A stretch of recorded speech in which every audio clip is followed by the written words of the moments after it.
¿Qué tal? Buenas tardes. Bienvenidos a esta otra jornada que vamos a estar trabajando sobre principios elementales de lo que es la práctica analítica, porque de repente siento que hay una gran anfibología y de repente con un mismo concepto se quieren decir demasiadas cosas. Eso tiene que ver desde luego con la enseñanza de Lacan, donde Lacan no fue demasiado escrupuloso en el sentido del uso que hacía de cada uno de sus conceptos, y en cada uno de sus seminarios le puede dar algún tipo de matiz o puede incluso querer decir cosas distintas a las que había estado diciendo antes. Eso sucede con lo imaginario, con lo simbólico, con lo real, con lo que es la idea del significante, el lenguaje, inconsciente, o sea, va, va en ese sentido cambiando, ¿no? Permítanme un segundo, nada más para quitar esto, porque si no vamos a estar oyendo las llamadas a mi WhatsApp. Ya está. Entonces, en este sentido, me parece importante como tener mucho cuidado, por lo menos es algo que a mí me interesa mucho, el uso de los conceptos, el uso de las categorías, el uso de las palabras. Y esto significa las maneras en que fueron usadas, interpretadas. Por ejemplo, cuando Lacan empieza antes de los 50, cuando habla de los tiempos lógicos, cuando habla este sentido del acerto, de la certidumbre anticipada, y que está empezando a trabajar algo que se llama la diferencia entre el moi y el je. Es decir, el yo Lacan ya no es equivalente al yo de Freud, o lo es en la medida en que, si recordamos, la segunda llamada tópica, digo llamada porque Freud lo llamaba instancias psíquicas, no tópica, no era una segunda tópica, sino segunda instancias. Y pensaba en instancias como se piensa jurídicamente la instancia, el ello, el yo, super yo, como instancias, como trámites, como toda una serie de procesos que se daban, no como si estuviera uno más sumergido que lo otro, sino que eran diferentes tipos o clases de instancias, de procesos, y eran entonces diferentes clases de procesos psíquicos, ¿no? Cuando Freud está trabajando ahí y articula con esta propuesta, sí, con lo que fue su primera tópica de inconsciente, preconsciente, consciente, empezamos a ver que el yo, ya en esa articulación, la instancia del yo en Freud ya tenía que ser pensada como inconsciente, preconsciente, consciente. O sea, hay una parte inconsciente, una parte preconsciente y una parte consciente. Lacan, a partir del francés, utiliza la palabra del moi y del je para hacer una diferenciación entre lo que podría significar este yo, ¿no? Este yo moi, este yo je.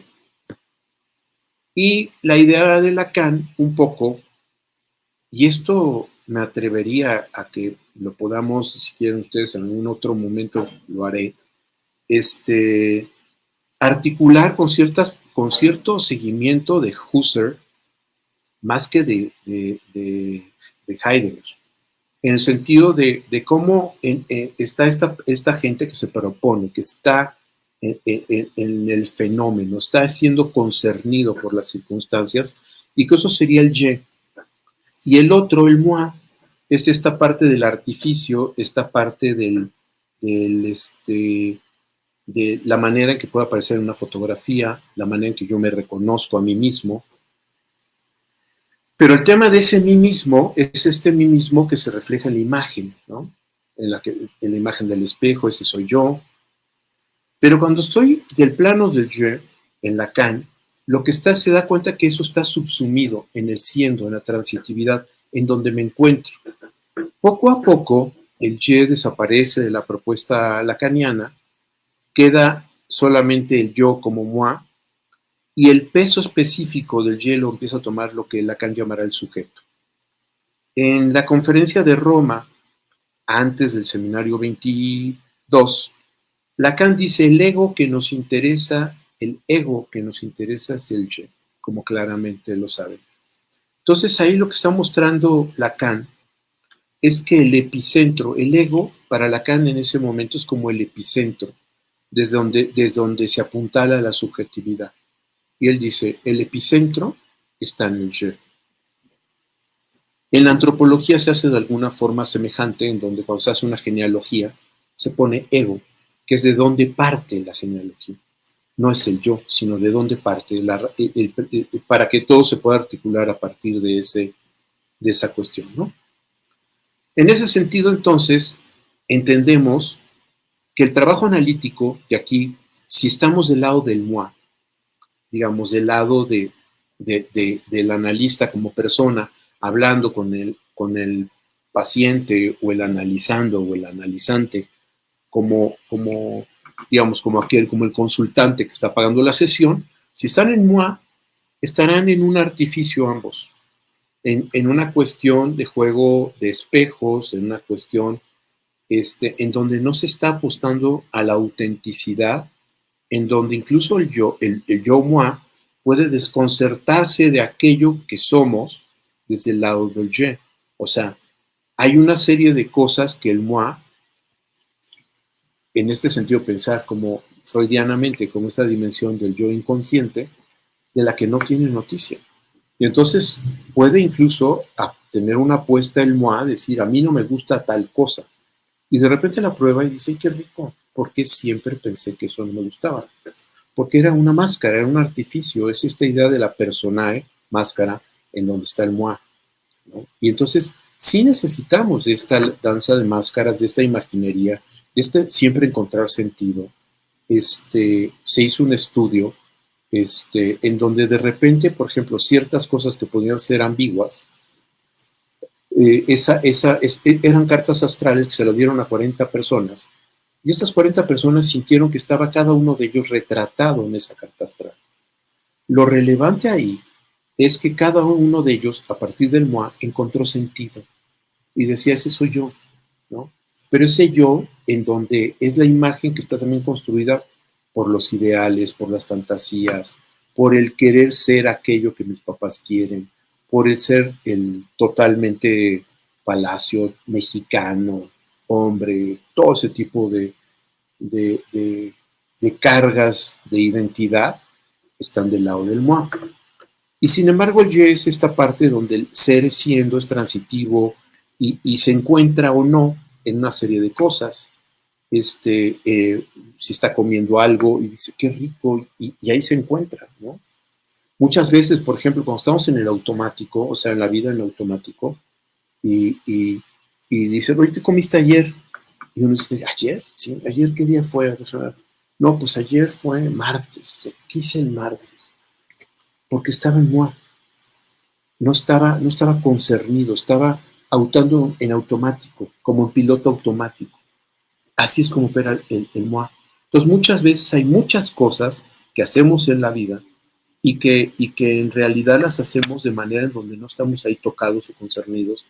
Y entonces el trabajo analítico lo que busca es que de alguna forma la persona que empieza a trabajar analíticamente empieza a darse cuenta de esta diferencia, de esta decisión subjetiva entre el moi y el je, para que vea que lo que es no es algo que pueda ser agendado, no es algo que pueda ser localizado simple y sencillamente, porque también es paradojal en este sentido. O sea, yo puedo hoy disfrutar algo y mañana no. Entonces, hoy fui en eso concernido, entonces no puedo poner en alguna especie de bitácora de viaje en la vida, comer tal cosa porque ahí soy yo, porque al otro día no fui. O sea, se concertaron una serie de circunstancias que me hicieron poder estar en ese momento, por eso es efímero, es un encuentro, si quieren ustedes, con la dimensión del je, pero que es totalmente efímero. De ahí Lacan brinca al concepto del sujeto del enunciado y el sujeto de la enunciación, como para robustecer esta propuesta, ¿no? Del moi y del je. Y donde el sujeto del enunciado es cuando se habla de alguien, es cuando yo puedo hablar de mí mismo, yo no sé qué, no sé cuánto. Pero lo que estamos hablando es que lo que soy, en este sentido, es siendo transitivamente, y de eso no puedo hablar porque no lo sé. O sea, de repente me encuentro y digo, qué maravilla, ¿no? Y si voy generando condiciones eso Lacan le llamará después el deseo advertido, una serie de condiciones en donde sí puedo saber también en la geografía digamos, de mi realidad psíquica, que es aquello en donde generalmente no me encuentro concernido, no me encuentro tocado, incluso que me puedo sentir molesto, incómodo, y bueno, si repito esas experiencias, necesariamente estaré del lado del MOAS, es que valga la pena, ¿no? Entonces, entonces, en la medida de intercambio es la pena, porque estoy penando, pero en esta forma de estarme relacionando, ¿no? Entonces, ese es el sujeto del enunciado. El sujeto de la enunciación es el que se está deslizando, es el que está haciendo transitivamente en lo que se va proponiendo. Entonces, corrí. ¿Quién corrió? Yo. Pero el que corrí es el sujeto ahí de la enunciación, ¿no? Por ejemplo, esto es algo que me parece relevante porque ha habido, incluso con Lacan, una serie de equívocos. Por ejemplo, al pensar el cogito cartesiano. El cogito cartesiano dice cogito ergo sum. Y ha sido traducido como pienso, luego existo. Y entonces aquí, si eso es así, sería el que piensa es el moi, ¿no? Moi pense y entonces je existe. O sea, si yo pienso, yo existo, pero entonces el que existe es el je. Y el que se da cuenta de que piensa es el moi. Y entonces esto es tramposo porque se quiere hacer, como en este sentido, como el garante de la existencia, la idea de pensarla, de dar cuenta de ella en el sentido de que me doy cuenta que existo porque pienso. Pero no es lo que dijo Descartes. O sea, lo que dijo Descartes es cogito, además cogito no es pienso. Cogito puede ser pienso, puede ser medito, puedo ser cabilo, estoy cavilando, estoy pensando, estoy este, para discernir algo, estoy en esa cuestión. Entonces, lo que está diciendo Descartes es que soy en tanto hago eso. Es decir, soy en el pensamiento, no porque pienso es que soy, sino soy en tanto estoy pensando y ahí estoy siendo, ¿de acuerdo? Exactamente igual se podría decir cogito ergo sum, podría ponerse como, en ese sentido, el cogito podría cambiar a bailo. Bailo, luego entonces existo.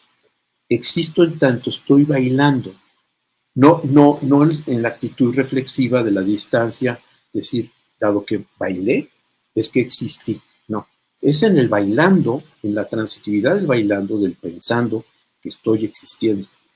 ¿De acuerdo? Entonces, eso es muy importante porque eso desliza las cosas claramente a mostrar cómo estamos siendo a partir de esta parte en donde estamos proponiendo.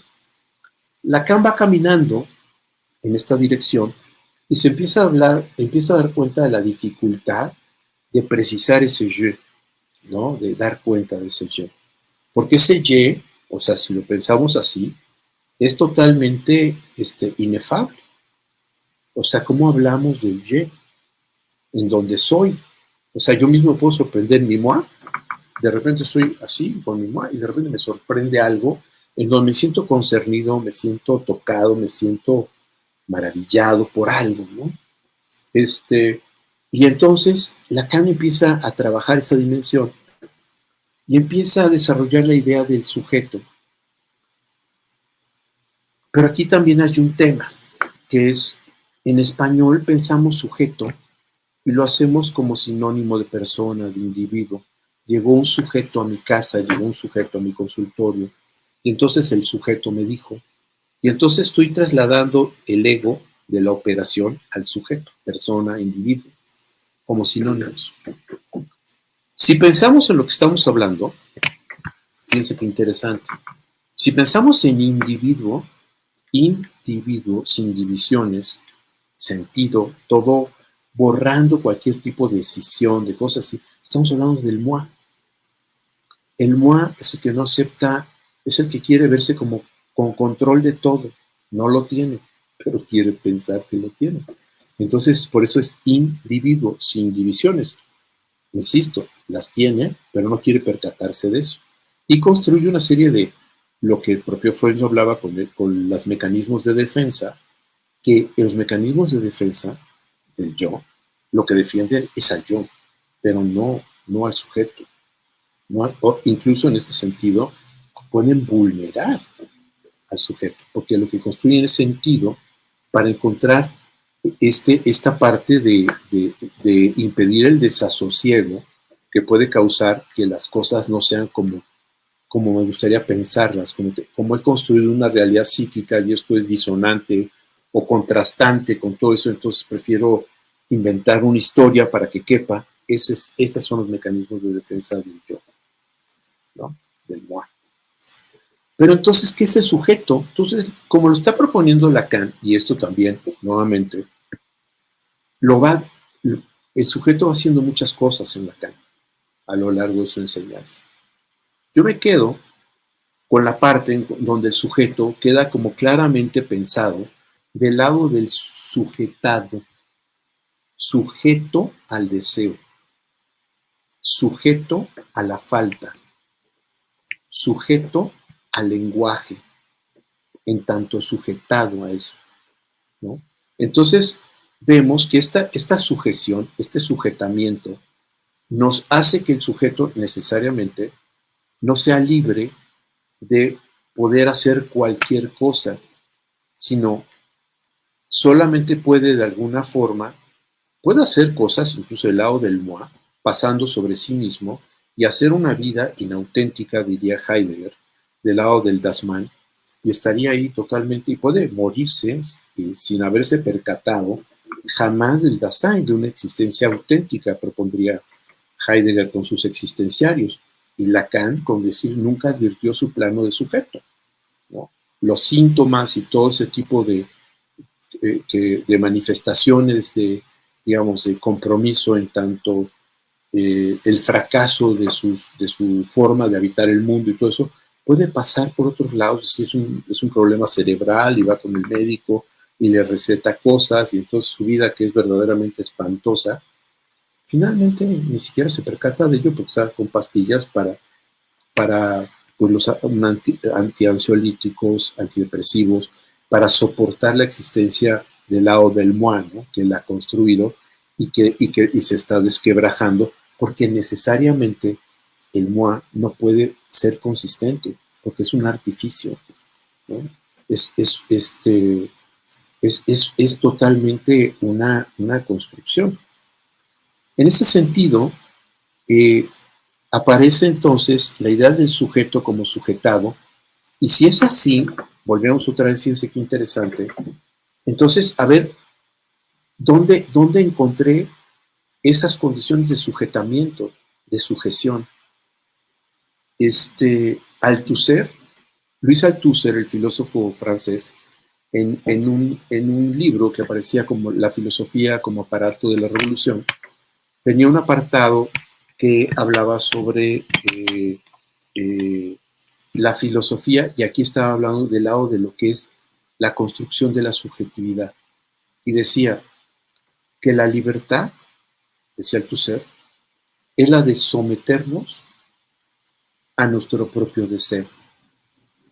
Es decir, yo puedo hacer muchas cosas.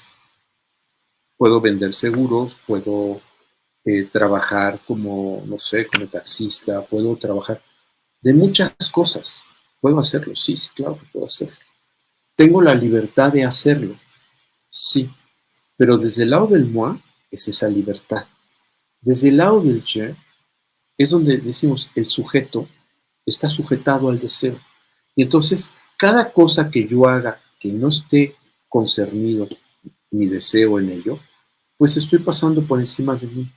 Entonces, la libertad de someterme a mi propio deseo es advertir esta condición y decir, no puedo hacer cualquier cosa. ¿qué es aquello que me toca? ¿Qué es aquello que me concierne? Parte de lo que Lacan proponía que tenía que ver con el pasaje de una persona que está trabajando analíticamente a convertirse en analista, a transformarse, a ser analista, tenía que ver precisamente con advertir eso que estamos hablando, de decir que se encuentra concernido en eso, pero esto no es un asunto vocacional, no es un asunto, porque lo vocacional es el lado del moi, de lo que es la lista de las cosas que debería ser, mis preferencias, lo que puedo discernir. Esta dimensión del sujeto es una cuestión, como les decía, totalmente efímera. Son encuentros y desencuentros.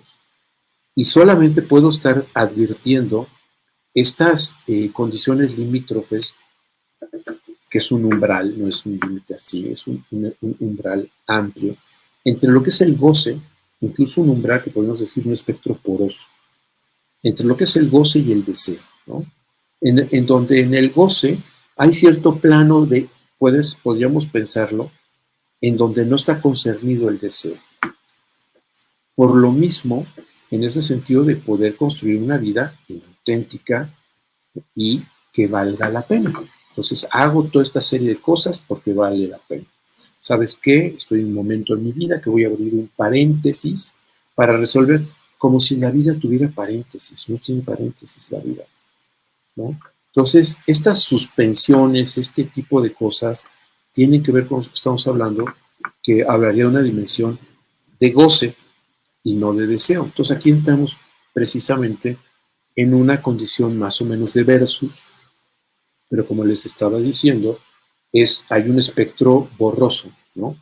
Es un espectro borroso, hay espectro poroso, no es como tan simple, pero sí puedo decir 1, 2, 3 por mí en esto y no en esto otro.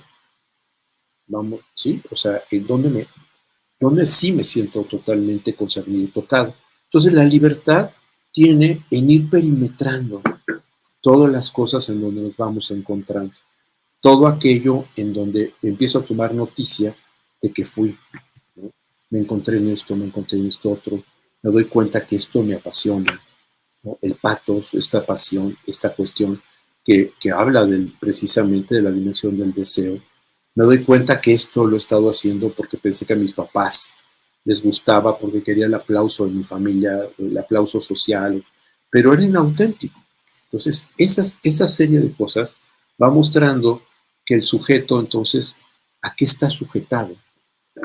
¿No? Y que la libertad, es paradójico, como lo propone el Tusser, es someternos a nuestro propio deseo, a aquello que nos sujeta del lado del sujeto. Entonces, por ejemplo, bueno, es un ejemplo que creo que ya puse alguna vez aquí, porque si no, siempre lo pongo, de la persona que va pasando por el pasillo del centro comercial donde está lleno de cereales. Y la persona puede ser atraído por los colores, porque digo, todos los cereales están haciendo una competencia de mercadotecnia para atraer nuestro interés, ¿de acuerdo? El que está ahí en eso es el moi, viendo que es aquello que puede gustarle.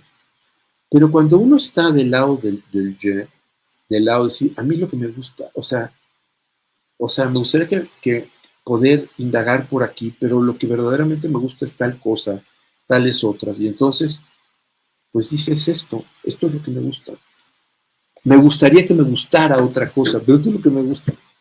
Entonces, este juego es muy importante en Lacan, porque nos empieza a mostrar que cuando estamos entonces, y repito la palabra trabajo analítico, no proceso analítico, en el trabajo analítico, porque el trabajo analítico entra en un trabajo, no es un proceso, no se va procesando cosas.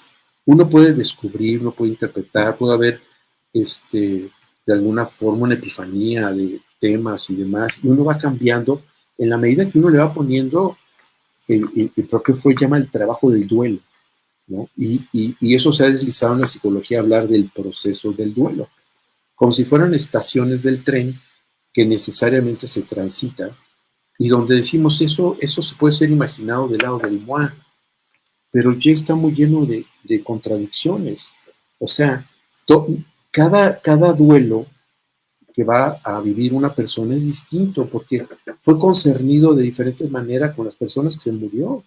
Es posible que sufra mucho más alguien por la muerte de una mascota que por la muerte de un familiar cercano, porque en realidad se comprometía mucho más, era más honesto en su amor y mucho más cercanía con la mascota que con el ser, con el familiar que murió, ¿no? Este, en ese sentido, es importante como que puedan ustedes ver cómo de alguna manera esta parte del trabajo analítico va haciendo que la persona que está trabajando analíticamente, la persona que está haciendo este proceso permítame un segundo porque están insistiendo en una llamada, nada más rápidamente, permítame un segundo.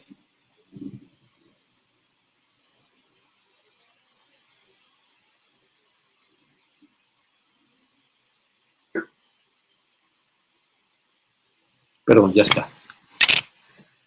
Que es parte de este trabajo, ¿no?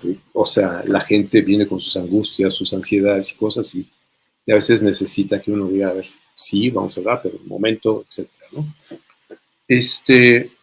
Entonces, estas cosas que estamos hablando de lo que son los elementos esenciales dentro de lo que es el trabajo analítico, la dirección de la cura, por ejemplo, es importante porque esto mismo si decimos que hay una dirección de la cura, es no porque hay una dirección de la curación, porque curación sería trasladar el trabajo analítico a un sentido de la salud de enfermedad, ¿de acuerdo? No, y no ese es el caso. O sea, no es un asunto de lo saludable, lo sano. La cura tiene que ver con la curaduría de una exposición de pintura, por ejemplo, en donde lo que hace el curador es una reorganización subjetiva de los cuadros y entonces pone un cuadro adelante, otro atrás, decide cómo va a montar la exposición, pero no quita cuadros ni agrega cuadros. Simplemente hace un reordenamiento de los cuadros para que esos cuadros, al ser, digamos, presentados de alguna otra manera, pueda encontrar una serie de diferentes sentidos, ¿no? Por ejemplo, es muy importante pensar que en una exposición de, ¿cómo se llama?, de pintura, si comenzamos con los cuadros que se pintaron primero, eso nos puede llevar de alguna forma a tratar de entender cuál fue el camino del artista en ir construyendo su estilo, cómo va llegando a diferentes momentos, ¿no? Picasso a su momento rosa, azul, al cubismo, cómo va caminando. O bien se hace de otra forma, se hace una parte contrastante, como la parte de, digamos, de expresión, las partes donde el pintor estaba verdaderamente concernido, tocado y demás, entonces pone ese tipo de cosas en algún momento de la sala, pero antes se puede poner cosas como paisajes, cosas más tranquilas. O sea, el curador juega con lo que son los cuadros para hacer la curaduría de la exposición. Quien hace la curaduría en el trabajo analítico es quien paga la sesión. Él es el que va a tratar de hacer con esa curaduría un cambio de posición subjetiva. Él siempre ha pensado las cosas o las ha considerado en un determinado orden, con un determinado peso, digamos, con un determinado sentido y significación. Y en el trabajo que está emprendiendo, empieza a darse cuenta, por ejemplo, de que esta parte donde ya había considerado al papá como un villano, empieza a descubrir de alguna manera, por ejemplo, que su mamá era un poco como que estaba asusándolo, como que de alguna, como se asusa para que se encienda el fuego, estaba de alguna manera generando condiciones. Y entonces esta idea del padre, que era el villano, empieza a matizarse, empieza a darse cuenta la persona que no era tan villano, ni la mamá tan víctima. Y eso va cambiando la reorganización de cómo pensaba las cosas, cómo se colocó él frente a esas circunstancias, cómo permitió que esas circunstancias estuvieran en su vida, y entonces él va cambiando su forma de pensar, de estar y de colocarse en ese tipo de circunstancias, ¿no? Eso es importante. Eso es un cambio de posición subjetiva porque hay una dirección de la cura, de la curaduría. Y entonces, este cambio de posición subjetiva se va realizando en la medida en que la curaduría que se está emprendiendo en el trabajo analítico va reorganizando los materiales que la misma persona va llevando al trabajo analítico y y por lo mismo se va posicionando de manera diferente como efecto de estos reordenamientos, de estas formas de cambiar pesos, importancias, de advertir engaños suyos, de otros, de muchas cosas, ¿no? Entonces, esto es muy importante porque entonces salimos de considerar tan fácilmente la idea de que haya una cura como de curación, como de salud, como saludable, como si lo que se persiguiera en el trabajo analítico es la salud, lo saludable, ¿no? La curación. Y entonces, por lo tanto, también sale la idea que algunos han puesto de que el trabajo analítico, psicoanalítico, hay una psicoterapia. Y no la hay. No es condición del trabajo analítico que haya una psicoterapia. No se pretende eso. Los efectos que se van causando es eso, efectos del trabajo.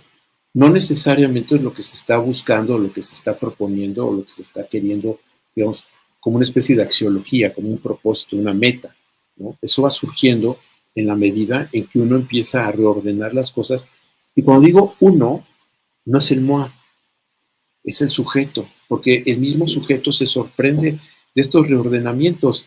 El que suponía que tenía todas las cosas llenas de sentido y claros, inamovibles, y que las cosas eran de una manera, era el MOA. Por eso es que se desquebraja, por eso es que es el fracaso que lleva a las personas al trabajo analítico. O sea, porque de repente se dan cuenta que su vida ha sido toda una mentira, ¿no? Un engaño, que se ha hecho él mismo, ¿no? En ese sentido. En esta cuestión, entonces, la dirección de la cura es este sentido de la dirección de la curaduría para que como efecto haya un cambio de posición subjetiva, y ese cambio subjetiva no es de que haya un yo que ya advierta una serie de cosas y entonces como una atalaya, como en una posición pueda cambiar, sino que él siendo transitivamente en lo que está haciendo, cambie de posición, en el siendo, en el trabajo que está encontrando y dice, ya no me encuentro en eso, me doy cuenta que fue un engaño, me doy cuenta que había legitimado una serie de cosas que en realidad me molestan, me doy cuenta que había tomado como verdad algo que no era cierto, me doy cuenta que atrás de todo esto que yo había pensado querer hacer y demás, están los ideales de, no sé, de mis padres, de mi esposa, de la sociedad, de mis hijos, de mis hermanos, de quien quiera, pero no era, estaba él atrapado en ese laberinto, ¿no? Y es advirtiendo el laberinto que empieza a decir, ¿qué he hecho con mi vida, ¿no? ¿Qué es lo que estoy haciendo? Y eso es parte importante de lo que es el trabajo analítico, ¿no? Advertir esto y necesariamente las modificaciones que eso implica. Esos son los principios elementales. Para que esto también sea posible, o sea, cuando se llega con un analista, se supone que esa persona, que el analista, no está en una condición simétrica con la persona que va a consultar, con la persona que llega con un sufrimiento, con un malestar, que quiere hacer algo, ¿no? Por eso, ¿no? O sea, es importante que vean ustedes que entonces hay una asimetría. Esa asimetría tiene que ver con que la persona que va a consultar le piensa que el psicoanalista tiene un saber, le supone un saber, le supone una serie de circunstancias y de cosas que le va a ayudar a él generalmente se piensa que le va a dar tips, que le va a dar consejos, porque se presenta como moi, ¿no? En ese tipo de circunstancias. Entonces, el analista lo que tiene que salirse es de esta dimensión del moi que habla con el moi, del yo que habla con el yo, para que de repente el analista le pueda decir, pero ¿por qué usted pensó eso? Y entonces la persona ya no se dirige al analista, sino se dirige a sí mismo. Bueno, lo que pasa es que yo creí que no sé qué, no sé cuánto. Y ese papel del analista de estar tratando de salirse de la escena es lo que se conoce como el dispositivo analítico, en donde el psicoanalista ya no es una persona, ya no está del lado del moi. Es un lugar que genera la condición de posibilidad de que se dé ese tipo de trabajo, de que se dé esa serie de circunstancias. ¿De acuerdo? Pero entonces no es digamos, no es una pitonisa que pueda saber cuál es el oráculo que está ahí en las personas, descifrando el oráculo, ¿no? No tiene que ver con esas circunstancias. Y aquí también hay algo que Heidegger propone, que es importante. Lacan en algún momento habló de palabra plena, palabra vacía. En ese sentido, como de el hablar y el decir, propone Heidegger. Un poco como la diferencia que habría entre el hablar del moi, que puede ser el chisme, que puede ser la anécdota, que puede ser las ideas que tiene de sí mismo, pero desde todo este formato que tiene que ver con el personaje, ¿no? Que se ha inventado.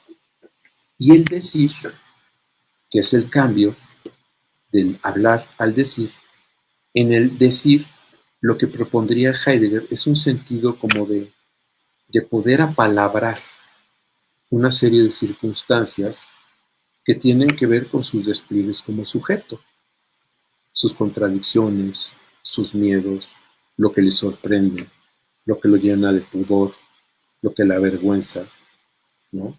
O sea, toda esa serie de circunstancias que están en su vida y que generalmente uno intenta no hablar de ellas. Entonces se trata de producir un decir, que la persona no solo hable de ellas, sino puede involucrarse en lo que está diciendo, ¿no?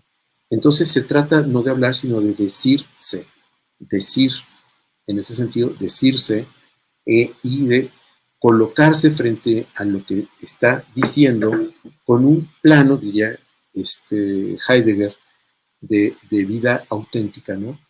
Frente al Dasein, de esta vida auténtica, al Dasman, que es la vida inauténtica, ¿no? Del moi, del hablar, al je, al sujeto, al decir. Esa operación es precisamente lo que constituye algo de lo que es esencialmente importante y que se llama el dispositivo analítico. Entonces, el dispositivo analítico no tiene que ver con el setting, no tiene que ver con la fisicalidad del espacio. O sea, con la pandemia tuvimos muchas demostraciones, Wittgenstein diría mostraciones, de cómo de alguna forma a partir de estos mecanismos que permiten las relaciones a distancia, se pudieron realizar trabajos analíticos. Y eso abre las puertas al trabajo analítico vía telefónica y otro tipo de vías a distancia, porque el dispositivo analítico, insisto, es una serie de principios y de operaciones que lo que van a intentar es generar es eso, la posibilidad de que la persona pueda pasar del hablar al decir, que la persona en máscara, pueda de alguna forma involucrarse de tal forma frente a sí mismo que pueda de alguna forma emprender esta curaduría. Y aquí también tiene que ver con algo que el propio Lacan desarrolló, que era el concepto de ética en psicoanálisis, que no es la ética a Nicomaco, ni la ética inspirada en principios geométricos, no. No tiene que ver con un sentido de lo que Aristóteles llamaba la gran moral. O sea, hay una diferencia clara entre lo que es la moral, es decir, nosotros desde la perspectiva de Lacan del empleo del concepto de ética, nosotros empleamos mal el concepto, por ejemplo, cuando hablamos de ética profesional. porque en realidad estaríamos hablando de la moral profesional. Moral, pueblo, o sea, esta parte de lo que está concernido bajo los parámetros de lo que está considerado correcto e incorrecto con esta serie de prerequisitos sociales, históricos, culturales, que permiten que eso sea correcto. Eso sería la gran moral de la que propone Aristóteles, ¿no? En ese sentido, la gran moral, todo está regido, si seguimos esto, dentro de las coordenadas del moi, dentro de la búsqueda de sentido, dentro de lo que sería el acuerdo con toda la serie de idealizaciones que se tienen y que precisamente ha llevado a la persona al fracaso por su posición inauténtica, porque se ha dado cuenta que él no está concernido en eso que él quisiera querer eso que no quiere, no lo quiere de verdad, pero lo intenta y fracasa y escribe, ahora sí, de verdad, ya voy a hacer tal cosa, y no puede. Y se piensa, está lleno de inhibiciones, de fracasos, de angustias, de síntomas, y no sabe ni por qué. Y tiene que ver con esto. Cuando Lacan habla de la ética en Lacan sería la ética del deseo. Y aquí es interesante ver cómo lo propone Lacan. Si el deseo tiene que ver con la falta, es decir, con la separación, con la castración, con el proceso, digamos, como se dice en psicología y en otras disciplinas de antropología, de individuación, o sea, con ese corte, con esa separación, con esa diferencia, vamos a hablar después de la diferencia, de ese corte. Entonces, esa falta es paradojal, porque finalmente es profundamente dolorosa, pero es la condición de posibilidad de ser en el mundo a partir de esa falta. Si no, seguiríamos siendo la prótesis de lo uno. Françoise Héritier, cuando hablaba de la ley de prohibición del incesto, una antropóloga francesa, nos decía con toda claridad que la ley de prohibición del incesto no prohíbe lo consanguíneo, prohíbe lo considerado lo mismo. Es decir, es un espectro simbólico. ¿Qué es aquello que se considera mismo? Es aquello que se va a prohibir. Porque si estamos en lo mismo, no estamos en lo otro, en lo distinto, en lo desemejante. Entonces, es precisamente esta idea de pensar la castración como lo hace Lacan, no Freud, esta castración como proceso de individuación, separación, de corte y demás, lo que va a constituir el deseo.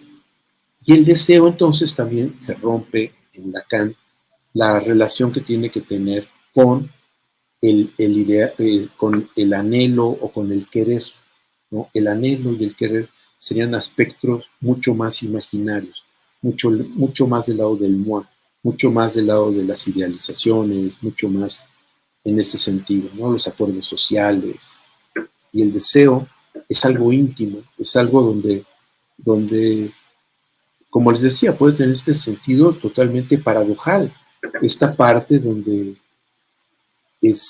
podemos estar comiendo algo que socialmente es considerado exquisito, con un vino que es socialmente considerado extraordinario, y nosotros estar ahí y no encontrarnos con eso. Porque a lo mejor lo que queríamos en ese momento era tacos, hamburguesas, era empanadas, pues, no sé, cualquier otra cosa. Pero estamos ahí porque o sea, los ideales, todo ese tipo de cosas nos llevan ahí, ¿no? A querer estar en esas circunstancias. Y nos damos cuenta que no estamos, ¿no? Entonces, pensado así, en este sentido, es muy importante como empezar a ver cómo este sentido del deseo, y aquí Lacan en otro momento, como decíamos, habla del deseo en muchos momentos, y más o menos a la mitad de su trabajo, lo liga a Spinoza, al teólogo holandés, que habla del deseo como potencia de ser, ¿de acuerdo? Entonces no es lo que se quiere, no es lo que se anhela, sino aquello que es una potencia de ser en algo, no ser en abstracto, ¿no? ser en los tacos, en las empanadas, en no ser en ese tipo de asuntos. Y entonces, este deseo, esta dimensión del deseo como que opera como la condición de falta, porque es la posibilidad de ser en el mundo. Si no tengo esto, sería una prótesis de los ideales, de las fantasías, de mi madre, de todo ese tipo de cosas. Entonces lo paradojal de esto es que la ética tiene que ver que si estamos concernidos a la verdad del deseo, es decir, a esa potencia del ser, esa potencia del ser está, aunque le suene extraño, está siempre necesariamente por la falta, por todo lo que estamos hablando del lado de Eros, no de Thanatos. No hay la potencia de ser, de no ser. No hay la potencia de matarme. Si hay esta idea del suicidio, no es falta, no es deseo. Y ahí entramos otra vez a la dimensión que vamos a hablar al rato, del goce. Y el goce tiene, vuelvo a repetirles, esta forma de presentarse en donde no necesariamente el goce está ajeno al placer, ¿no? O sea, no necesariamente en el goce no hay placer, puede haberlo, ¿no? Tenemos que hacer un placer que puede ser mortal, ¿no? Puede ser un placer agónico, puede ser un placer en el sufrimiento, ¿no? Puede ser un placer, digamos, que de alguna forma esté teñido con otra serie de circunstancias. El deseo no. El deseo es la potencia de ser eso que somos siendo como sujetos, en donde nos vamos encontrando. Y lo que descubrimos es que somos como huellas digitales, porque cada uno de nosotros es diferente. No podemos hacer una especie de thesaurus, diccionario o algo que pueda llevarnos como a proponer todo este tipo de circunstancias, como en una clínica que pueda, digamos, frente a tales síntomas, se actúa de esta manera, porque lo que estamos diciendo es que estamos colocados subjetivamente de manera diferente y que no hay dos anorexias iguales. Entonces no hay el tratamiento de la anorexia, sino cómo está colocado, qué es lo que se está provocando por ahí, qué es lo que no se está queriendo comer, qué es o a lo mejor ni siquiera tiene que ver con eso, no es con comer, sino con el cuerpo, o sea, se tendría que ver qué es aquello que como presentación yo lo veo como anorexia, pero la persona está jugándose de otra manera en donde el comer tiene que ver con otra serie de circunstancias que esa persona tiene que explorar, tiene que posicionarse frente a eso, tiene que entender cuáles son los mecanismos de carácter inconsciente que están ahí llevándole a esta condición, que puede ser inapetente o puede haber que haya, sí, apetito, pero que esté, digamos, tratando de evitarlo, ¿no? Entonces, en ese sentido creo que vamos caminando. Entonces, ya hemos estado hablando, para hacer una pequeña recapitulación, de lo que es el sentido de lo que es el dispositivo analítico, lo que es la dirección de la cura, la idea de que no es un proceso, sino se trata de un trabajo analítico, la idea en donde la dirección de la cura, como decía, no es una cuestión terapéutica, sino la dirección de la curaduría, y que la curaduría entraña necesariamente en la reorganización simbólica de estas cuestiones de la subjetividad, de esto que están ahí marcando, un cambio de posición subjetiva, de estar colocados en el mundo de manera diferente. O sea, nuestra propia realidad psíquica se modifica. Hemos estado hablando de que en Lacan, a partir de incluso de los textos anteriores al llamado Seminario 1, a la relectura de Freud de los 50, o sea, hacia los 40 y tantos, claramente Lacan está trabajando con la diferencia entre el moi y el je. Hemos dicho que de alguna forma este moi se conserva, esta idea del moi cambia a lo largo de sus seminarios, digamos, los atributos que va a tener ese moi, y desaparece la idea del je porque empieza a tomar peso e importancia la dimensión del sujeto. Y este sujeto sujetado, entendido como eso, no como sinónimo persona, de individuo, nada por el estilo. Decíamos que en este sentido se va con una persona que se llama analista, un psicoanalista, y que esta persona, quien paga la sesión, que es el que va a emprender el trabajo analítico, y que el analista lo que tiene que hacer es generar las condiciones de posibilidad para que eso sea posible, es decir, romper esta idea imaginaria de una relación entre dos individuos para que el analista mismo se corra del lugar, que ocupe solamente un lugar en la posibilidad de ese dispositivo. En este sentido, para esta cuestión del sujeto supuesto saber que ocupa el lugar del analista, en donde es la persona quien le supone un saber al analista, si el analista no lo supone, o sea, juega del lado del que sí sabe, está obturando el trabajo analítico de la persona. Porque él puede estar todo el tiempo proyectando lo que piensa, teóricamente, ¿no? Esa falta tiene que ver con el deseo de tu padre, ese mástil de tu sueño es el poder, es el falo, y eso habla de tu padre. Ahí cuando estás metido en la caverna en otro sueño, te das cuenta que es una cuestión, no estás en el útero, entonces es un refugio con tu mamá. Todo eso que el analista puede estar colocándole a quien está analizando, está obturando el trabajo analítico de la persona. Porque no necesariamente las cosas se traducen en esa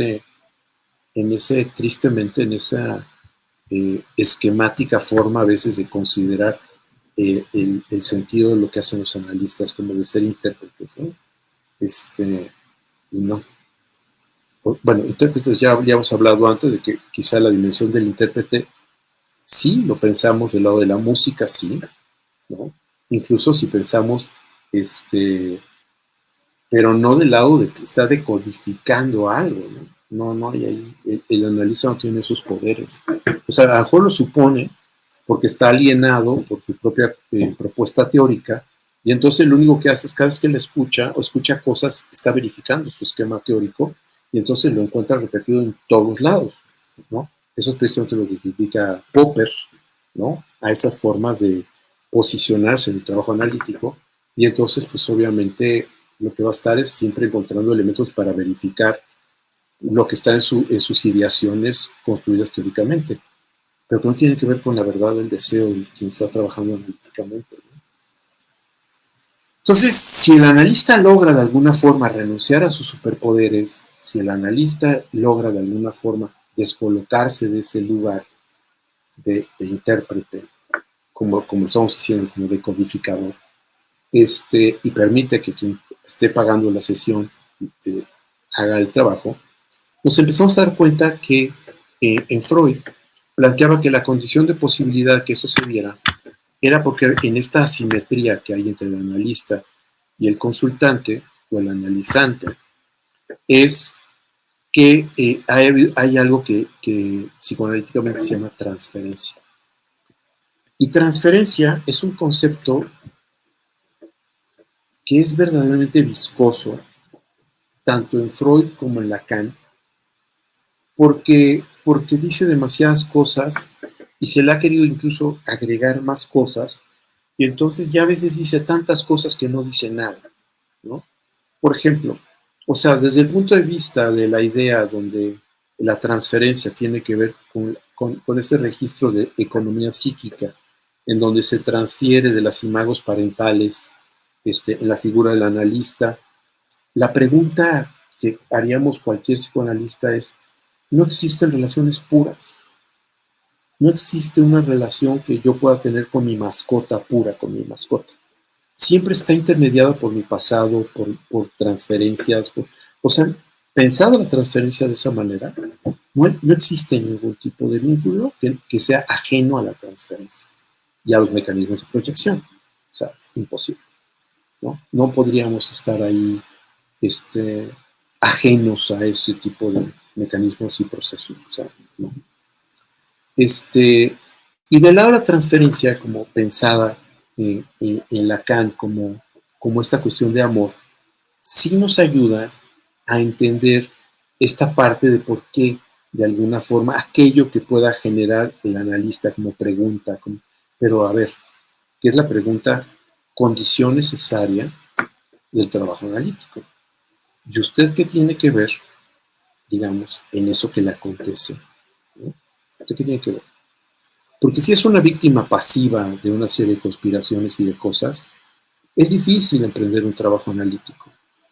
Porque, porque de alguna forma, la diferencia entre la culpa y la responsabilidad es que en la culpa, si hay problemas y tiene culpa, lo que se busca es la punición. Es estar, es el sentido en donde va a lograr de alguna forma encontrar cierto consuelo, ¿no? En estar de alguna forma sufriendo. En la responsabilidad, él es el responsable de las circunstancias, responsabilidad subjetiva, no sabe por qué, pero sí sabe que algo ha hecho o algo ha dejado de hacer, algo vio o algo no quiso ver, para que las cosas que están aconteciendo acontesten. Y entonces, en ese plano se inscribe la posibilidad de pasar del hablar al decir y que pueda aparecer ciertas dimensiones de los sujetamientos, en donde el sujeto ha estado en su vida y de alguna forma, por el lado del moi, indiferente o incluso ocultándolos, ¿no? Porque le puede asustar aquello que haya estado ahí presentado, visto, ¿no? ¿Qué más?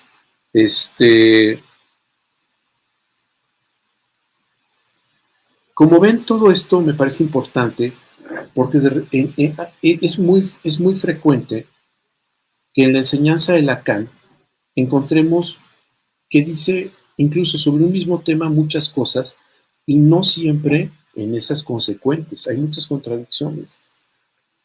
Como sucede con Lacan, como sucede con Freud, como sucede con cualquier pensador que ustedes quieran, necesariamente hay a veces estas fallas, porque no se puede hacer un pensamiento de tantos años, no puede ser lineal y progresivo, donde va de lo simple a lo complejo. Siempre hay tropiezos, hay saltos, eso es totalmente así, ¿no? Althusser mismo, cuando hablaba de Marx, hablaba del joven, el maduro y el viejo Marx, como para dar cuenta de que los procesos de pensamiento de Marx no son una unidad de pensamiento, sino que ha habido matices, diferencias y cosas en donde Althusser podía reconocer cierto estilo de vejez en Marx y cierto estilo de juventud y cierto estilo de cierta madurez, ¿no? Yo no estoy demasiado de acuerdo con esa propuesta de pensarlo así como el viejo Marx, porque en el viejo Marx hay muchas luces y en el maduro hay muchas oscuridades también, entonces no es tan lineal, ¿no? Como esto es así, esto es asado. Entonces eso me parece importante. O sea, entender que somos lectores de Freud y de Lacan. Y que si nosotros queremos decir, por ejemplo, es que Freud, o decir, Lacan era matemático, no era estructuralista. Lacan no era suficientemente católico, sí era católico. O sea, ¿a nosotros qué nos importa? O sea, ¿qué nos importa? O sea, a mí me interesa a mí, si tú lees a Lacan y has estado en un trabajo analítico, tú has emprendido un trabajo analítico, quiero escucharte a ti. ¿Tú qué piensas? ¿Tú qué dices? ¿Cómo lo piensas? Si vas a usar un sentido de falacia ad baculum, en donde vas a sostener lo que me dices porque lo dijo Lacan, cuando lo que estamos viendo claramente, cualquier persona que haya podido darse la oportunidad de leer longitudinalmente a Lacan, se va a dar cuenta que hay contradicciones. Entonces yo afirmo es que Lacan dijo, eso mismo que dijo Lacan, que yo hoy estoy sosteniendo, puede ser que después no lo haya dicho y hasta lo haya haya habido una contradicción básica con eso que había dicho al principio. O sea, no siempre, o sea, puede contradecirse. Y así es. Entonces vamos nosotros construyendo y nuestro propio trabajo analítico en qué hemos encontrado, qué hemos diferenciado, y ahí es donde de alguna forma podemos empezar a pensar las cosas de cómo se van generando y demás. En este sentido, y me parece como parte del soporte mismo de lo que es el trabajo analítico, está el concepto de estructura, en donde el propio Lacan afirma que él siente que se puede, en el informe a Daniel Lagache, claramente dice Lacan, nuestro concepto de estructura se puede reconocer en Lévi-Strauss. O sea, no estoy diciendo nada nuevo. O sea, lo que yo estoy diciendo tiene que ver con Lévi-Strauss. Entonces, en ese informe de Daniel Lagache y en otros momentos, lo que estamos hablando de qué es estructura. Es que Lacan era estructuralista. No sé si Lacan era estructuralista. Y aparte me parece poco importante. O sea, cuando se habla de los postestructuralistas, ¿no? Y se habla de la escuela postestructuralista y la estructuralista, y se quiere marcar un derrotero en antes y después, los postestructuralistas, Deleuze, Guattari, Foucault, Derrida, el estructuralismo, desde luego Lacan, postestructuralista, o ya quién sabe qué otra cosa fue, y estructuralista Lévi-Strauss. Cuando echamos un clavado a profundidad en Lévi-Strauss, Umberto Eco tiene un texto que se llama La estructura ausente, que es una crítica que él supone feroz a Lévi-Strauss y al estructuralismo.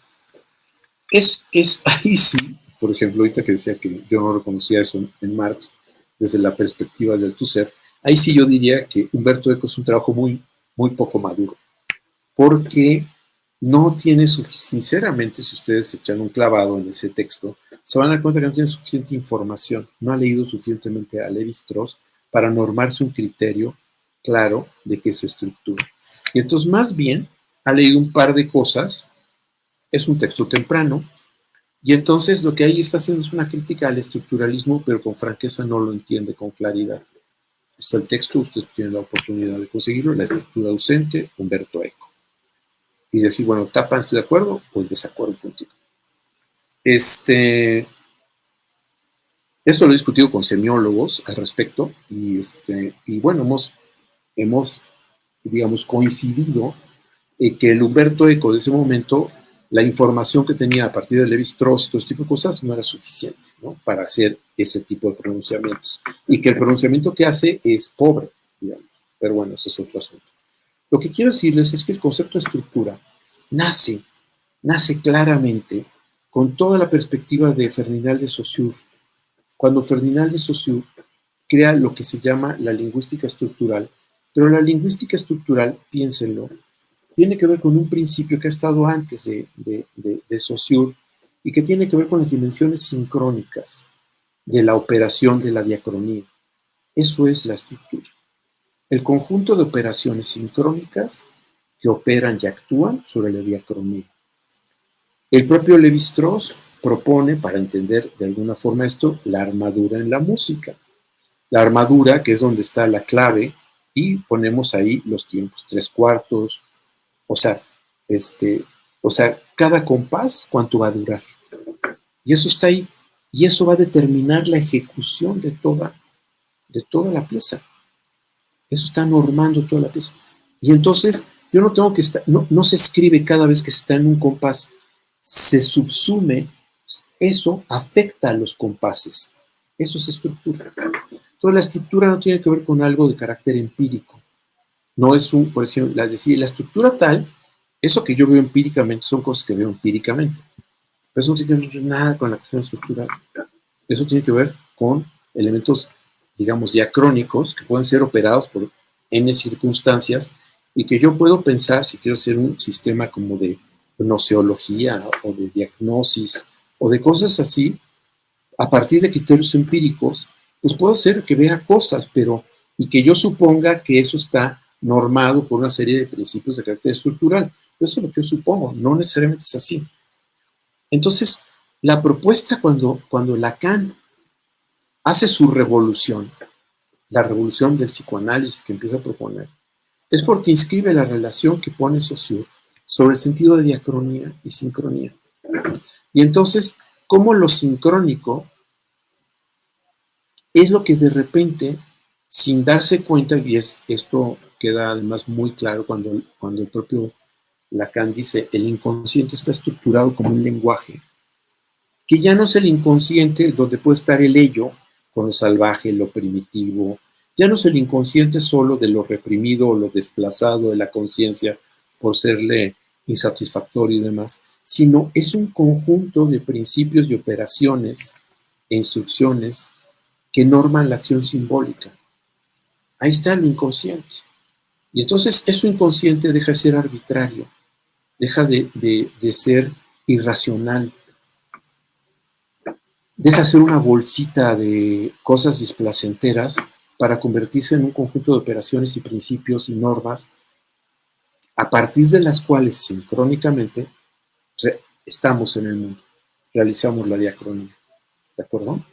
Entonces, en este sentido, el inconsciente pensado así es un inconsciente totalmente distinto al que se había estado pensando antes, por lo menos con Freud. Desde luego,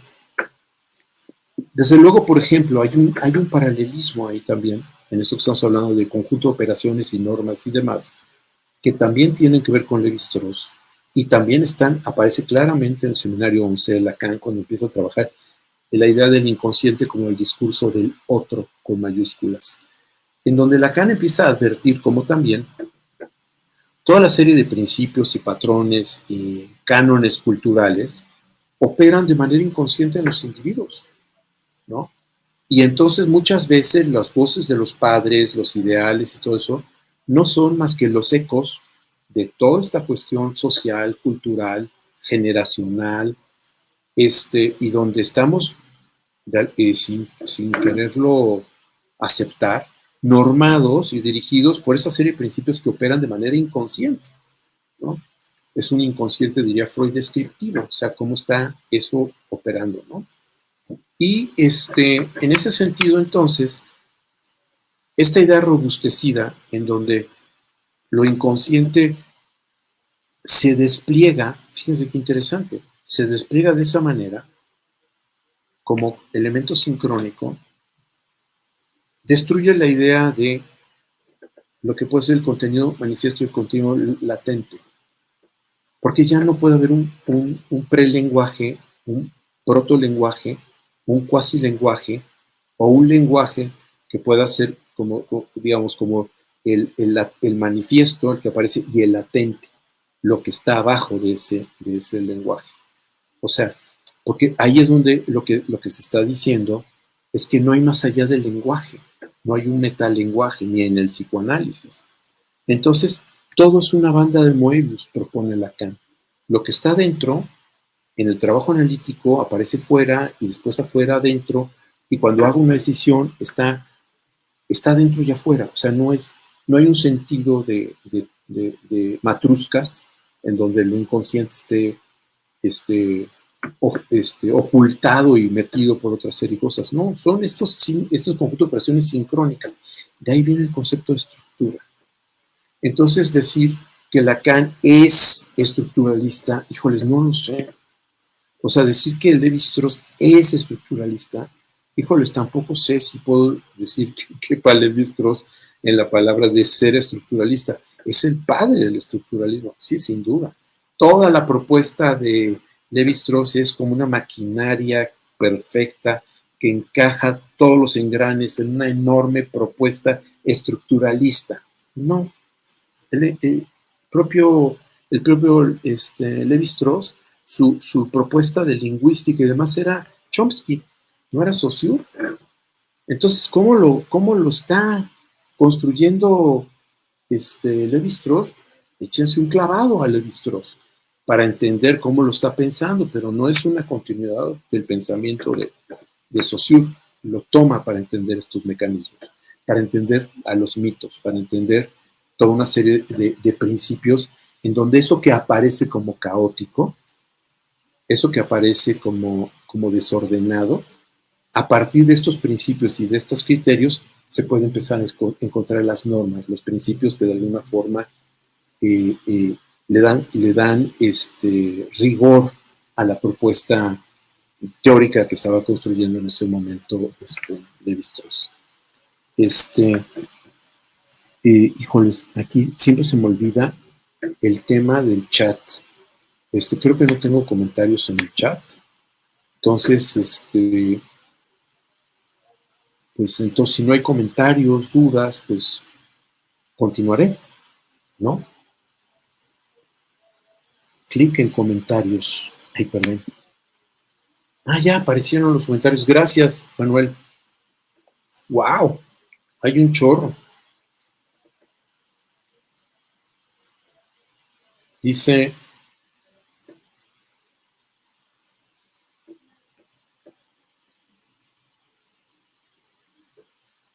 ¿Dónde está?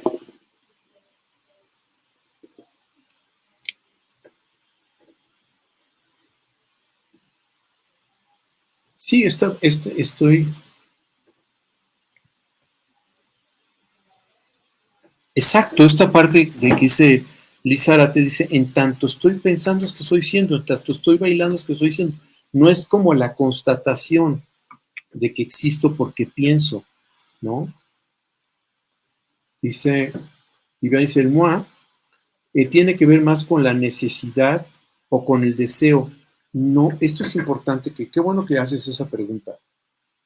Lacan y Freud muestran que lo que es lo psíquico tiene que ver con la desnaturalización, con la idea de que se rompe el principio de necesidad para introducir el concepto de trip en Freud, pulsión, y en Lacan del deseo, del anhelo.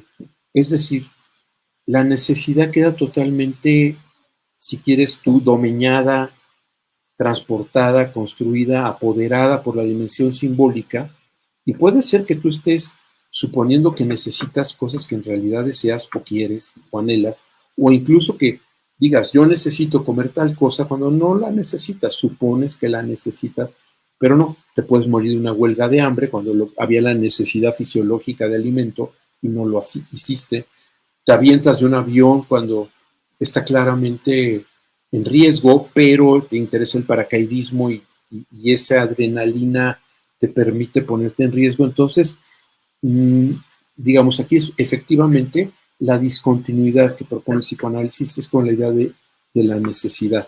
Entonces hablamos de deseo, querer, anhelar, que ya es el espectro simbólico, ¿no? O sea, cuando yo me acuerdo, una sobrinita chiquita que cuando íbamos en la carretera decía, tengo sed de Coca-Cola. O sea, no tenía sed, tenía sed de Coca-Cola. Entonces no tenía la necesidad, no estaba sedienta, dame agua. ¿No? Era Coca-Cola lo que quería.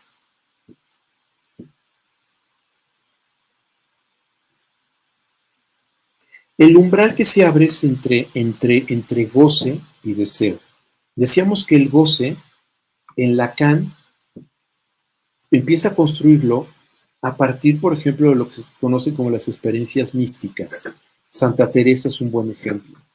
Santa Teresa dice, sentí, no me acuerdo cómo lo dice el poema, pero dice, sentí la punta de su lanza metida en mis entrañas y el dolor era terrible, pero el solo hecho de intentar sacarlas, el dolor era mayor, porque era el dolor de sentirlo dentro de mí, algo maravilloso, y entonces de ahí saca la idea del dolor místico, esta idea del misticismo, de darle una dignidad a ese sufrimiento que, que, que, que tiene que ver con ese goce, no el deseo. Entonces, lo que yo estaba diciendo es que entre el goce y el deseo, o sea, la delimitación, hay una delimitación, deseo y goce. Pero esa delimitación es porosa, o sea, no es una delimitación así quirúrgica, ¿no? Donde esté cortado perfectamente. Hay comunicaciones porosas, por eso decía yo este sentido, ¿no? Como de pensar que en ese sentido es el umbral entre el deseo y el goce.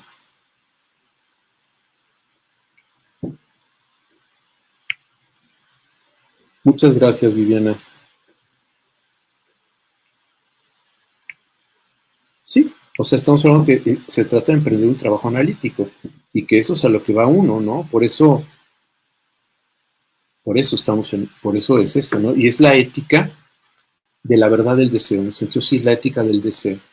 Y la única digamos, el único sentido de verdad que se puede dar en un trabajo analítico es con nuestro deseo. Y es algo que no puede ser agendado, fue verdad, ¿no?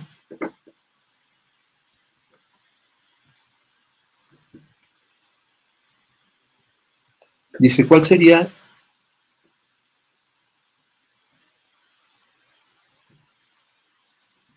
Precisamente aquí Manuel dice, ¿cuál sería el valor de una ética del deseo en la curaduría analítica. Precisamente eso es lo que norma y guía la cura analítica. El deseo, la verdad del deseo.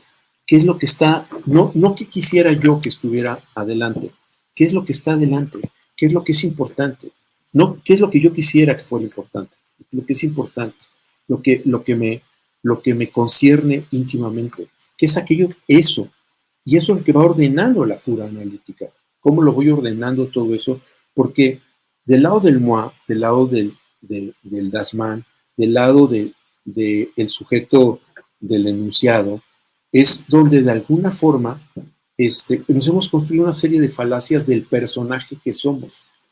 Y ese personaje hace agua, fracasa, y eso es lo que hace que estemos en trabajo analítico. Entonces, el trabajo analítico lo que trata es de ver esas fisuras, esas fracturas de la persona y de la mascarada que tenía, y es a partir de ellas que se reordena la cuestión, precisamente la verdad del deseo. Incluso de decir esto, no me gusta, del lado del moi, que desee lo que deseo, pero es lo que deseo, es lo que soy siendo. Yo quisiera ser, pues no sé, como perengano, sultano, mengano, pero pues no soy eso. Y eso puede ser triste, ¿no? Entonces eso es lo que se trabaja en la curaduría, en el trabajo analítico, ¿no? Y eso que dice Elizalde, la singularidad, la exquisita singularidad la llama Lacan, ¿no? La exquisita singularidad. Esta parte es de ser una huella digital, y eso tiene que ver con lo que tú preguntabas, Manuel. Somos una huella digital. Entonces, pero eso el moi no le gusta mucho la idea. Quiere siempre meterse en un club, ¿no? Yo soy la sexualidad metida en cajas, la nacionalidad, a todo meterse en cajas, clubes, cosas, ¿no? Para, como que eso le da seguridad, ¿no? Como, bueno, le transfiere la idea de seguridad, no hay ni seguridad ni nada, ¿no?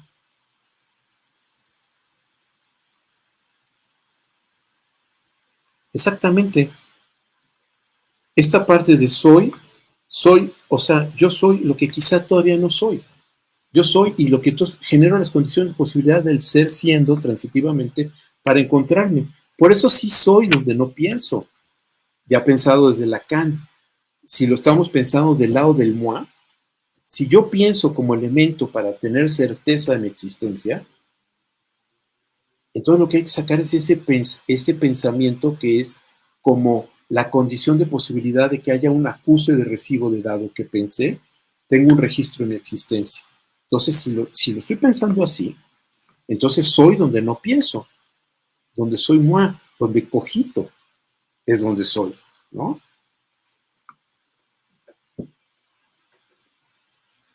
Esto de la flecha es muy bonito. Hay un poema precisamente de Jalil Gibran, en donde dice que los hijos son estas saetas, estas flechas que se lanzan y que van a cumplir su destino a lo lejos, ¿no? Muy bonita la idea.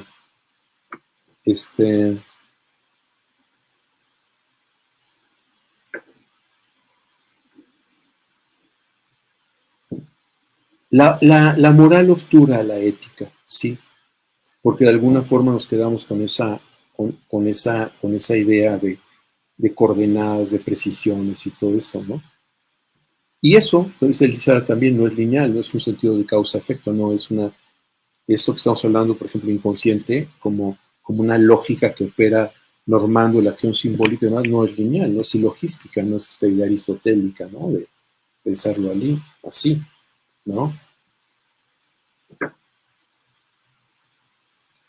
Esta parte de Tractatus versus investigaciones en Wittgenstein, pues esta parte del Tractatus, como ustedes saben, surge de sus especulaciones sobre la lógica, de cómo opera la lógica, y es donde él se empieza a dar cuenta de estas cosas que después van a tener mucho más relevancia y demás, como este elemento que tiene que ver con la idea del je, como la idea del sujeto de la enunciación, que tiene que ver con el sujeto como sujeto, que tiene que ver con de lo que no se puede hablar, es mejor guardar silencio, ¿no? Eso dice Wittgenstein, ¿no? Y entonces, si nosotros somos psicoanalistas decimos de lo que no puedes hablar, Es mejor tratar de decir algo, no hablar, decir algo sobre eso, ¿no?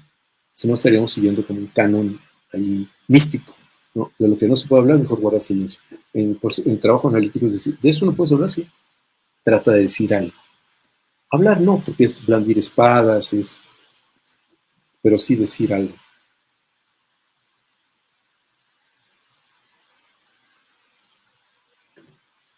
Dice, la contradicción no es perniciosa, permite evolucionar, claro. Es como el estado, se habla, por ejemplo, de que el estado de salud, por ejemplo, si uno tiene una salud perfecta, eso esteriliza. Siempre estamos llenos de tropiezos y vemos gentes con grandes pensamientos y demás, vemos gente que tuvo un gran sufrimiento en sus vidas. Y eso fue parte de lo que los hizo salirse de una cómoda estar en el mundo, ¿no? Sí, y esta parte de las interpretaciones, aquí por eso lo importante de lo que es que la interpretación tiene que no ser de parte del analista, sino quien está trabajando analíticamente. Y su interpretación del lado de la música, no de que él esté él deconstruyendo o decodificando lo que dijo, encontrando la parte latente en lo dicho, no. Se trata de que encuentre la verdad de su deseo en las cosas, en todo lo que está proponiendo, que encuentre donde hubo engaños, donde hubo mentiras, las maneras en que se ha estado proponiendo, ¿no? Eso. Pero entonces, digamos, la sobreinterpretación es lo que el propio Freud lo llamaba como un mecanismo de defensa del yo. Recuerden que lo llamaba intelectualización. La intelectualización es precisamente la sobreinterpretación. Y es un mecanismo de defensa del yo para perdurar el yo, a costa, hoy podríamos decir, del sujeto, ¿no? Es mantener las cosas, el establishment, las cosas como están, ¿no? La parte como conservadora, que no haya movimiento.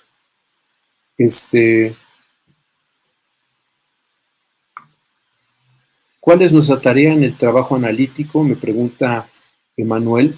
Pues esta de no estar allí como personas, generar las condiciones de posibilidad de que la persona que paga la sesión pueda trabajar analíticamente, pueda descubrir, pueda darse cuenta, pueda haber un cambio de posición subjetiva. Esto es muy importante. O sea, el trabajo analítico no es, o sea, no se va a trabajar analíticamente para analizar. Eso sería el furor analizandis, eso es una cuestión incluso compulsiva.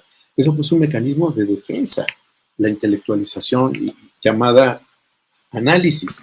Uno va, el trabajo analítico, el análisis, es una de las herramientas, pero hay otras, la inferencia, o sea, la deducción, o sea, hay muchas cosas. Lacan cuando trabaja lo de la lógica del fantasma, precisamente lo que dice es que el fantasma no se puede analizar, se puede deducir, inferir, suponer, hipotetizar, y eso de alguna forma puede uno darle lugar y puede ayudar en la cuestión de la curaduría, ¿no? Entonces, por eso digo, nada más, claramente el analizar es una de las herramientas.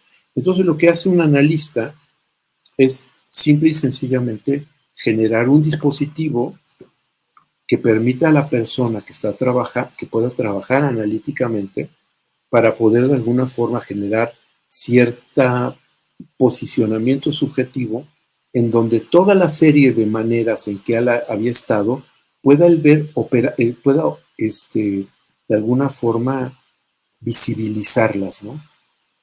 Y pueda de alguna forma, por lo mismo, darse cuenta de las trampas, los laberintos y las cosas, y de ahí encontrar una serie de cosas que le pueda permitir salir. No hay garantías en trabajo analítico. Está por A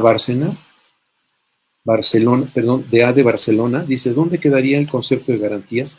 No hay garantías en trabajo analítico, ni en el psiquiátrico, ni en el psicoterapéutico, ni en el psicológico, ni en el pedagógico, o sea, no hay garantías, ¿no? Se trata, esa cuestión de hasta dónde uno es capaz de permitirse, ¿no? Ir más allá de lo que se propone el lado del moi, del sentido, todo ese tipo de cosas, para ir al encuentro de lo que verdaderamente nos concierne, aunque nos asuste. puede asustarnos, puede incluso, hemos generado hasta cosas para no querer saber de ellas, ¿no?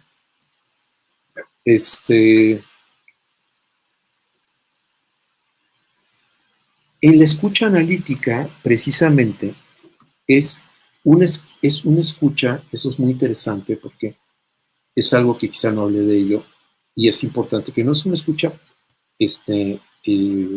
digamos, inactiva. O sea, cuando uno está escuchando un concierto, uno no está pacíficamente oyendo el concierto. La escucha analítica es activa, es profundamente activa. Y desde el seminario 1, Lacan, cuando estaba citando a Aristóteles y San Agustín y la ciudad de Dios, claramente dice, lo que se escucha va de alguna forma a dar cuenta de lo que se dijo. Entonces, si una persona está hablando y el que escucha dice algo, el que habló se da cuenta que lo que dijo fue sancionado por eso que está recibiendo del que escuchó. Entonces la escucha no es una escucha pasiva, no hay zen bienés, no es una atención flotante. No, o sea, es estar escuchando las estructuras en el sentido no de lo que estamos diciendo, no lo manifiesto y lo latente, sino toda la serie de circunstancias en donde la persona cómo está posicionado frente a todo lo que dice, cómo se está engañando, cómo se lo está diciendo, por qué se lo está diciendo. Entonces, la escucha es profundamente participativa. No significa que tiene que estar hablando. Pero no es una cuestión, digamos, donde la escucha implica silencio. No, tampoco. O sea, la escucha es una cuestión activa en donde a partir de lo que se dice, de lo que el analista pueda empezar a intervenir, pueda de alguna forma hacer que la persona que está hablando pueda reconsiderar lo que dijo o posicionarse frente a lo que dijo. Exactamente. Bueno, pues ya llegamos al fin de esta plática que tenemos con ustedes. Pues nos veremos exactamente en un mes. Y bueno, les traería algunos temas que espero como que les interesen, porque estoy directamente ahorita dirigido sobre lo que son los principales problemas y temas y características de lo que es el trabajo analítico. Bueno, pues entonces, hasta entonces. Gracias.